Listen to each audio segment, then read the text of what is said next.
My name is K. Sriram Santosh. I am studying 10th class.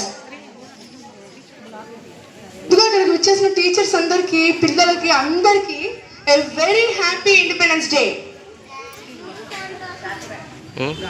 So ముందు ఇప్పుడు నేను నా స్పీచ్ మొదలు పెట్టక ముందు మీ అందరికీ ఒక చిన్న స్టోరీ చెప్తాను. ఒక రాజ్యం ఉండేది. ఆ రాజ్యానికి ఆ రాజు దగ్గరికి ఒక పెద్ద పండితుడు వచ్చాడు. వచ్చిన పాండిత్యానంతా చూపించి రాజును మెప్పించినాడు. అప్పుడు ఆ రాజు ఆ పండితుడి దగ్గరికి వెళ్ళి, నీకు ఏమన్నా నువ్వు ఏమడిగినా ఇస్తాను, ఏం కావాలో కోరుకోవాలని అడిగితే, నాకేమీ అంత పెద్దగా ఏం వద్దు మహారాజా, చెస్ బోర్డ్ ఉంటుంది కదా, ఆ చెస్ బోర్డ్లో ఉన్న బాక్సెస్లో ఫస్ట్ రోజు ఫస్ట్ బాక్స్లో ఫస్ట్ ఒక కాయిన్ పెట్టండి, సెకండ్ రోజు second 2 to the power of 2 coins పెట్టండి, థర్డ్ రోజు థర్డ్ బాక్స్ లో 3 to the power of 3 coins పెట్టండి.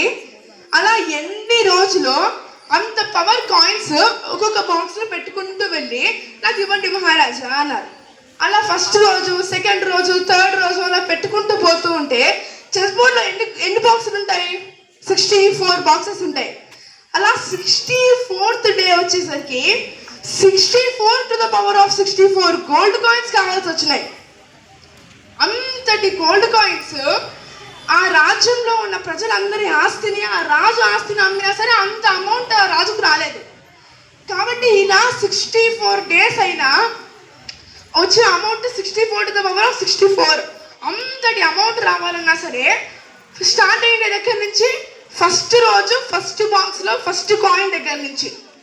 కాబట్టి మనం కూడా మన లైఫ్లో రోజుకు 1% డెవలప్ అయినా సరే 100th డేకి మనము 100% డెవలప్ అవ్వచ్చు. కైజన్ అప్రోచ్ అంటారు. అంటే అసలు ఈ కైజన్ అప్రోచ్కి మన ఫ్రీడమ్ మూమెంట్కి ఎంతో లింక్ ఉంటుంది. ఎలాగంటే స్వదేశీ movement, civil disobedience, non cooperation movement, Dandi march, quit India, ఇలాంటి అన్ని మూమెంట్స్లో మనకు లీడర్గా ఉన్నది ఎవరు?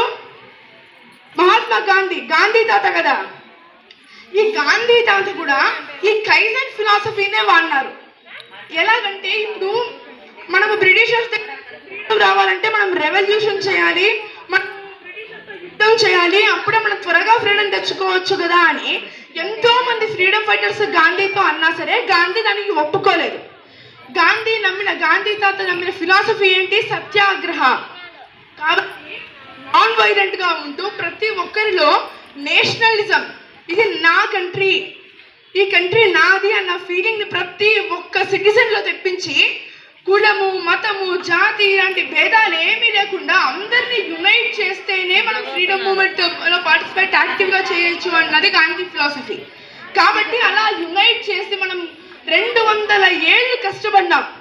ఆ మొత్తం కష్టానికి ఫలితమే ఈరోజు మనం ఇప్పుడు ఎంజాయ్ చేస్తున్న ఈ ఫ్రీడమ్, ఈ స్వాతంత్రం. కాబట్టి 1947 రోజు 78 ఇయర్స్ కంప్లీట్ అయిపోయి 79 మనం ఉన్నాం.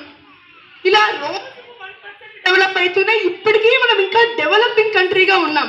ఈ ప్రపంచం మొత్తానికి ఇండియా ఒక విశ్వ గురువు.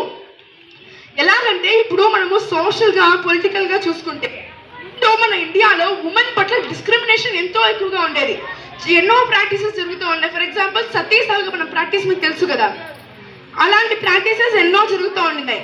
వాటన్నిటిని వదిలేసి మన ఫ్రీడమ్ మూమెంట్ తర్వాత జెండర్ ఈక్వాలిటీ, అంటే మేల్ ఫీమేల్ ఈక్వలే అన్న ఫిలాసఫీని మనం నమ్మి మనము ఎన్నో బిల్స్ కూడా పాస్ అయినాయి. For example Nari Shakti Van Dhan Adhiniyam bill, అంటే ఉమెన్ రిజర్వేషన్ బిల్. పార్లమెంట్లో, స్టేట్ అసెంబ్లీస్లో మనము 33% రిజర్వేషన్ మనము ఉమెన్ కోసం అని పెట్టాం.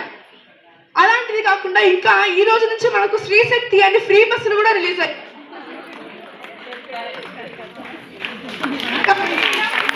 సపోర్ట్ చేస్తూ ఎన్నో బిల్స్, ఎన్నో పార్టిసిపేట్ చేయడం ఇది మనకు ఎంతో గర్వకారణం. ఎకనామికల్ గా కూడా చూసుకుంటే మన ఇండియా ఇప్పుడు వరల్డ్ అంటే 5 ట్రిలియన్ ఎకానమీ అవ్వబోతోంది.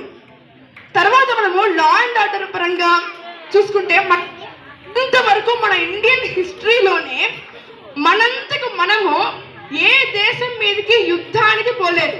ఫర్ ఎగ్జాంపుల్ మొన్న పహల్గామ్ అటాక్ జరిగింది. మనము పహల్గామ్ అటాక్ జరిగేంత వరకు మనం ఏమి చేయలేదు, కానీ దానికి రిటర్న్ గా మనం కూర్చోలేదు. మనం దానికి రివర్స్ లో ఏం చేసాము, ఆపరేషన్ సింధూర్ చేసాము.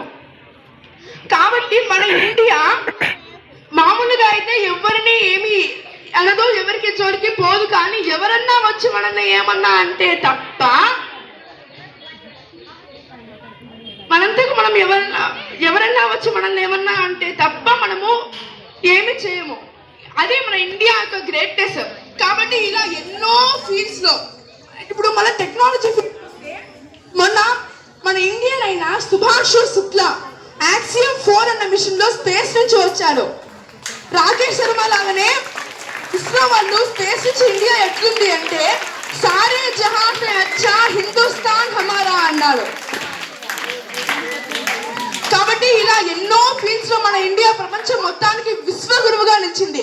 కాబట్టి అలాంటి ఇండియాని డెవలపింగ్ కంట్రీనే కాకుండా డెవలప్డ్ కంట్రీగా మార్చాలంటే అది మనందరి responsibility. We the children of India solemnly resolved to change the India into a Viksit Bharat by the year of 2047.